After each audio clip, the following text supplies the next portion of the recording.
Ravi de vous retrouver dans cette édition dont voici les titres. Inhumation ce mardi de Domitille Minani, maire de feu, président de la République Pierre Nkurunziza. Les obsèques se sont déroulées à la colline des Bouillés en commune Mumba de la province Ngozi. Un siècle de l'information, du divertissement et de l'éducation, c'est le thème de cette année pour la journée mondiale dédiée à la radio qui est célébrée chaque 13 février au niveau national. Les festivités se sont déroulées en zone Gatumba de la commune Mutimbuzi en province Bujumbura.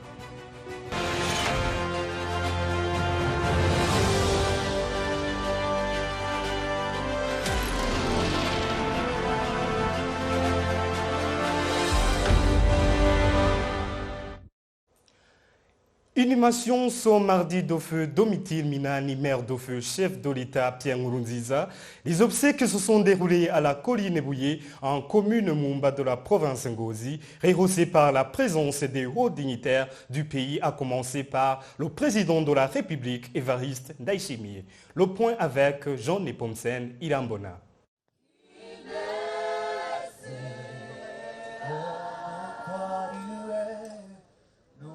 Les funérailles de feu Minani Domitille, meurt de feu président Pierre Nkurunziza, ont débuté par le dernier hommage du regretté à l'hôpital autonome de Ngozi et à la colline Bouillé où repose son corps.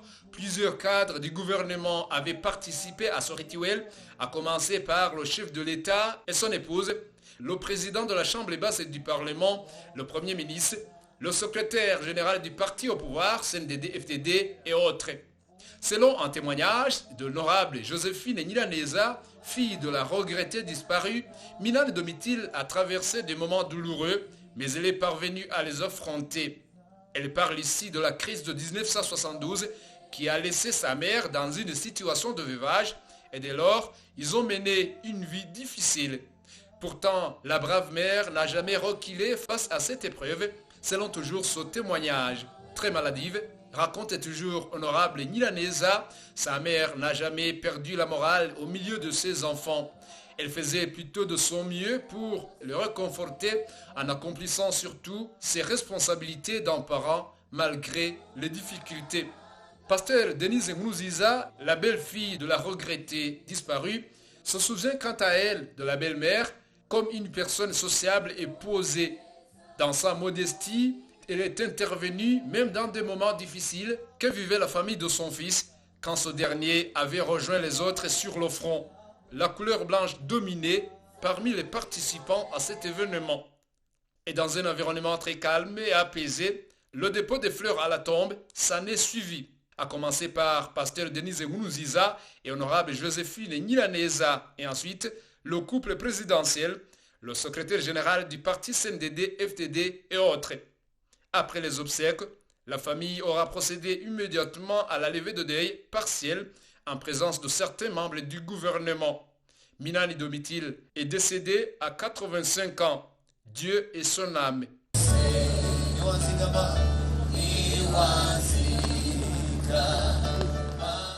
Certains des voisins de la défunte mère sur la colline Tchahi de la zone Bouillé en commune Mumba disent que l'héritage de l'amour et du zèle au travail laissé par cette mère restera gravé dans leur cœur.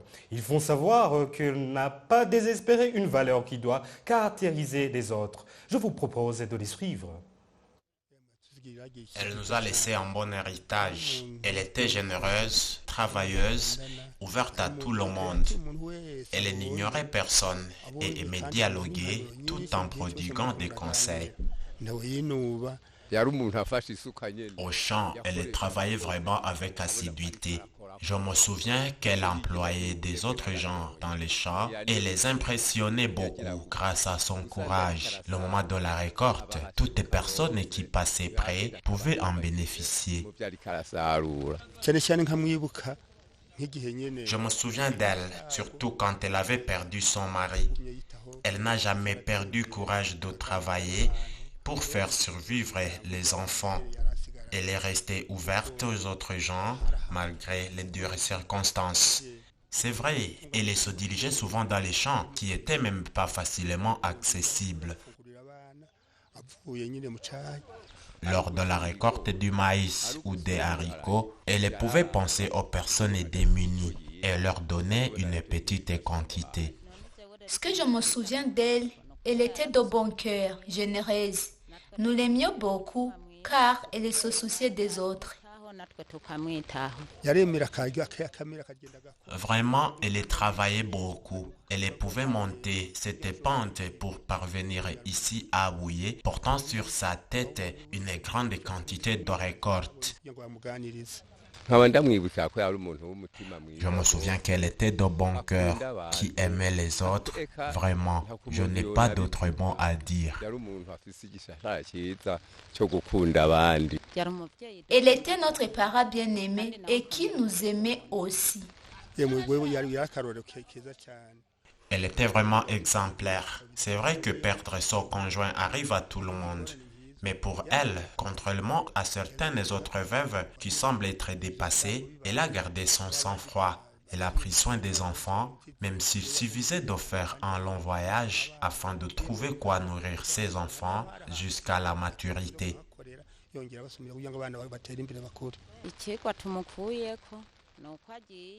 Une leçon qu'elle nous laisse, c'est qu'elle part sans faire du mal à personne. Nous aussi, nous allons essayer de suivre ce chemin en nous gardant de dire du mal aux autres.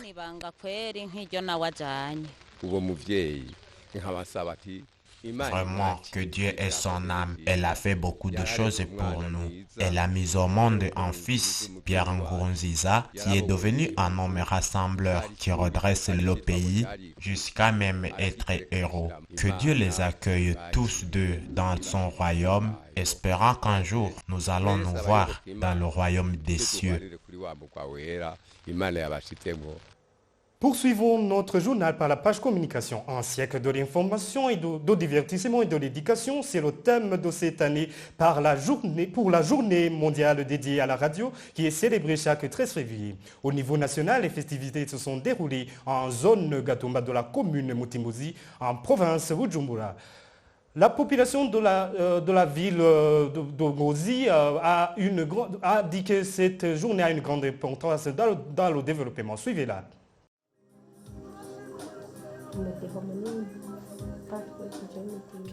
Maintes fois, chez nous au village, la connexion Internet est très faible. On ne suit pas suffisamment l'information sur les réseaux sociaux.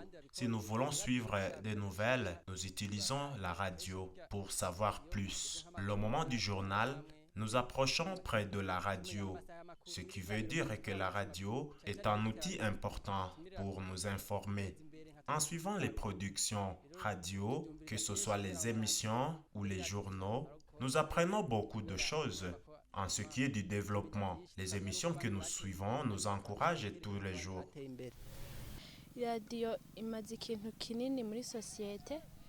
La radio a une grande importance dans la société.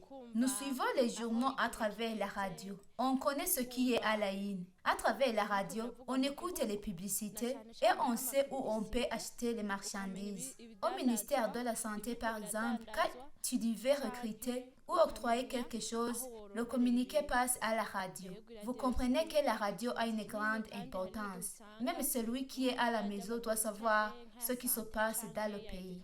Vous les journalistes, vous devez aller dans les campagnes pour demander à la population leurs préoccupations en rapport de ce qu'ils demandent au gouvernement, ainsi de suite.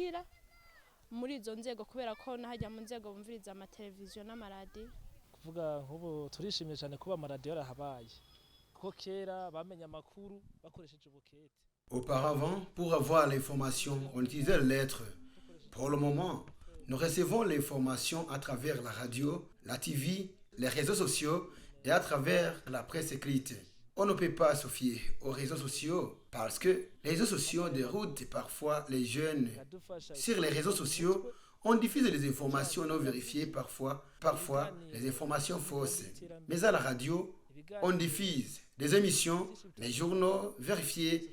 J'apprécie la radio car à travers elle, je suis l'information de Kayanza, Makamba et quand j'ouvre ma poste de radio, je trouve toute l'information étant toujours à la maison. Funguye umurongo byose ndabikurikirana nibereye ko aho nicaye.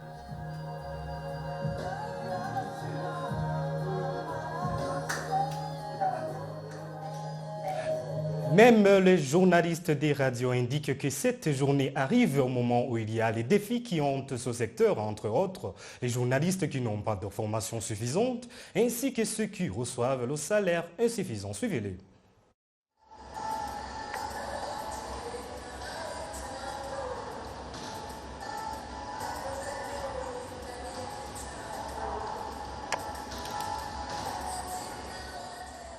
Les défis qui hantent le métier du journalisme, c'est entre autres le manque de formation professionnelle, c'est le manque d'équipement pour collecter les images, collecter les sons, c'est le manque également d'argent, parce que nous vivons grâce à l'argent.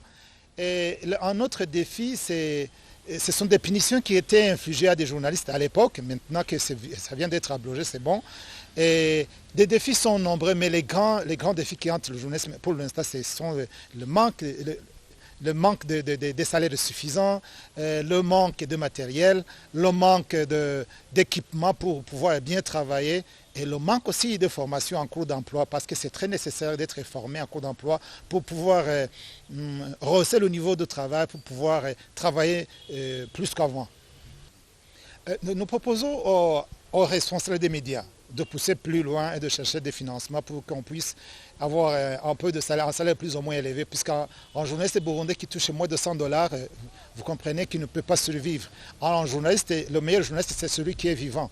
Nous demandons également au gouvernement de pousser plus loin dans son programme d'appuyer les médias pour qu'il nous donne le matériel nécessaire et la formation en cours d'emploi parce que la formation c'est toujours nécessaire pour nous appuyer, pour nous encadrer de plus. Et nous profitons de l'occasion pour remercier le gouvernement, en l'occurrence le chef de l'État, qui vient de supprimer la punition de nous coffrer, de nous mettre dans des prisons chaque fois qu'il y a un délit de presse et plutôt la punition qui a été remplacée par un paiement d'une amende. Ça nous apprécions beaucoup, c'est une occasion de nous rajeunir, de nous sentir à l'aise puisque nous sommes soutenus finalement par le gouvernement et qui met en avant plutôt l'encadrement plutôt que les grandes punitions.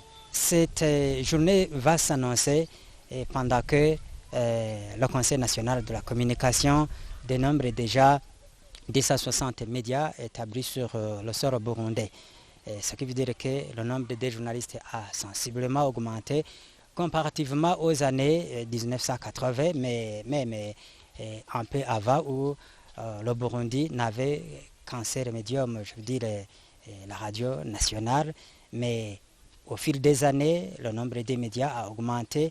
Nous sommes déjà à 21 radios réunies au sein de l'ABE, l'Association burundaise des radiodiffuseurs. Mais il y a quand même, ce sont des radios qui sont régulièrement inscrits à la BR. Mais il y a aussi d'autres radios qui ne se sont pas encore fait inscrire. Ça, c'est un. Et deuxièmement, les journalistes y trouvent en compte parce que avec la multiplication de ces médias, ils y trouvent du travail. Le salaire des journalistes, je dirais que c'est un salaire minime, ce qui fait que les professionnels des médias, des fois, ils meuvent, ils vont ici et là à la recherche du bien-être ou du meilleur lendemain.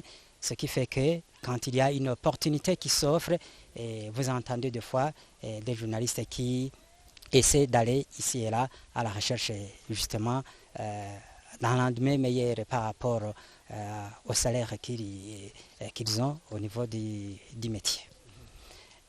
Et pour un autre problème qui se pose chez les professionnels des médias, c'est un problème lié à leur profession, c'est l'accès aux sources. Des fois, que ce soit les administratifs, que ce soit les femmes surtout, ils n'adhèrent pas à la livraison de l'information, ils retiennent l'information, ce qui fait que le journaliste a un problème de pouvoir accéder à ces sources. Donc, si on ne parvient pas à accéder aux sources, c'est qu'on ne donne pas l'information qu'il faut en temps réel à ceux qui en ont besoin.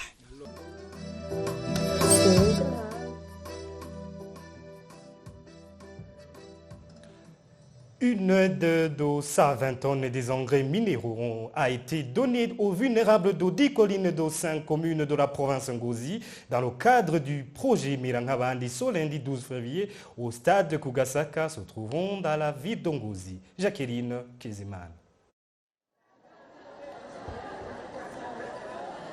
Les vulnérables de la province Ngozi ont reçu une aide des engrais minéraux pour la saison culturelle B 2024 dans le cadre du projet Melangabandi pour sa deuxième fois qui s'est tenue ce 12 février au stade Agasaka. Le secrétaire permanent au ministère de la Santé a demandé aux administratifs de faire un suivi à ces vulnérables pour les guider dans la bonne utilisation de ces engrais. Nous voulons que vous contribuez aussi dans le développement du pays. Les administratifs doivent suivre de près la bonne utilisation de ces engrais pour vérifier s'il y aura une bonne amélioration dans l'agriculture. Le gouverneur de la province Ngozi a fait appel à ces vulnérables de bien gérer l'anglais qu'ils ont reçu pour contribuer à la vision 40-60 du Burundi. Tout cela aidera la population pour contribuer dans la vision Burundi, pays émergent en 2040 et développé en 2060. C'est pourquoi vous devez fournir un effort en cultivant pour avoir une bonne récolte qui va contribuer dans d'autres besoins car ils ne font pas toujours compter à l'aide de la part de quelqu'un d'autre.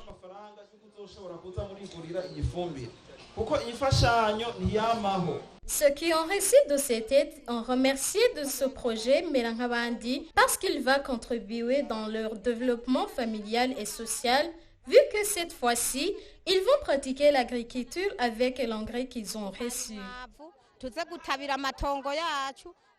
familles qui ont reçu de cette aide sont au nombre de 6 000, de 10 collines des communes d'Ongozi, Ruhororo, Pusiga, Kashikanwa et Mumba, et ils ont reçu 220 tonnes des engrais minéraux. Les chrétiens catholiques débutent ce mercredi 14 février la période de carême. Le carême, cette période est très importante dans la vie d'un chrétien et qu'il y a un comportement digne qu'un chrétien doit adopter durant cette période, surtout prôner la justice et le pardon, comme l'explique l'abbé Lambert Riazimana, chargé de la communication au diocèse d'Ongozi. Suivez plutôt l'abbé Riazimana Lambert. Le carême, c'est une période de 40 jours pendant laquelle les chrétiens se préparent à célébrer Pâques. Et la Pâques signifie la traversée. On traverse de l'état d'esclavage à l'état de liberté. Et ce chiffre 40 renvoie par exemple aux 40 ans que le peuple d'Israël a mis pour passer de l'esclavage d'Égypte à la liberté dans la terre promise. Il peut aussi signifier par exemple les 40 jours du déluge où les gens étaient devenus très pécheurs et Dieu a voulu renouveler la création. Il peut aussi signifier par exemple les 40 jours que Jésus a passé dans le désert avant de commencer son ministère ici sur la terre. Ceci alors veut dire que quand on se prépare une chose importante, même si on n'est pas catholique, quand on se prépare un événement important, on fournit des efforts pour que l'événement puisse être célébré dans sa dignité. Et cela invite donc au sérieux pour les événements que nous pouvons célébrer dans la vie sociale et dans la vie de foi. Les comportements que les chrétiens adoptent pendant la période de carême peuvent être aussi importants même pour les non-chrétiens. Parce que le sérieux dont je parlais pour les événements est une chose qui est destinée à tout le monde. Mais il y a 3 grandes attitudes qui caractérisent les chrétiens pendant la période de carême. D'abord, la première attitude, c'est l'attitude de la prière. Savoir prier, savoir se référer à Dieu. Si on ne le sait pas, celui qui n'a pas une référence comme Dieu, il peut être un problème pour la société, pour le voisinage. Par ailleurs, nous le savons que notre pays maintenant, c'est constitutionnel, a mis Dieu en avant. Pour dire que les gens doivent avoir une référence. Celui qui n'a pas une référence dans sa vie, il peut être un problème pour la société. La deuxième attitude, c'est l'attitude du jeûne. Savoir se priver de quelque chose, pas pour consommer après, mais pour se rappeler qu'à côté de moi, il y a quelqu'un d'autre qui a besoin de cela. Et ce jeûne ne concerne pas seulement le manger, le boire.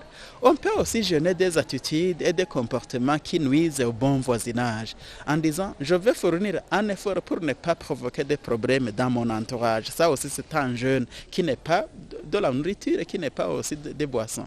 Et la troisième attitude à laquelle nous invitons les chrétiens, c'est le partage. On l'appelle cela l'aumône, savoir donner du nécessaire à ceux qui en ont besoin. Ce sont les trois grandes attitudes qui nous caractérisent dans le carême et ils peuvent s'appliquer à toute la vie sociale. La prière, c'est pour tout le monde. Se priver de quelque chose pour que quelqu'un d'autre puisse en bénéficier, c'est pour tout le monde, mais aussi pouvoir partager ce que le Seigneur nous a donné. C'est une invitation qu'on lance à tout le monde. C'est la fin de cette édition. Merci d'être à nos côtés. Bonne suite des programmes sur votre chaîne.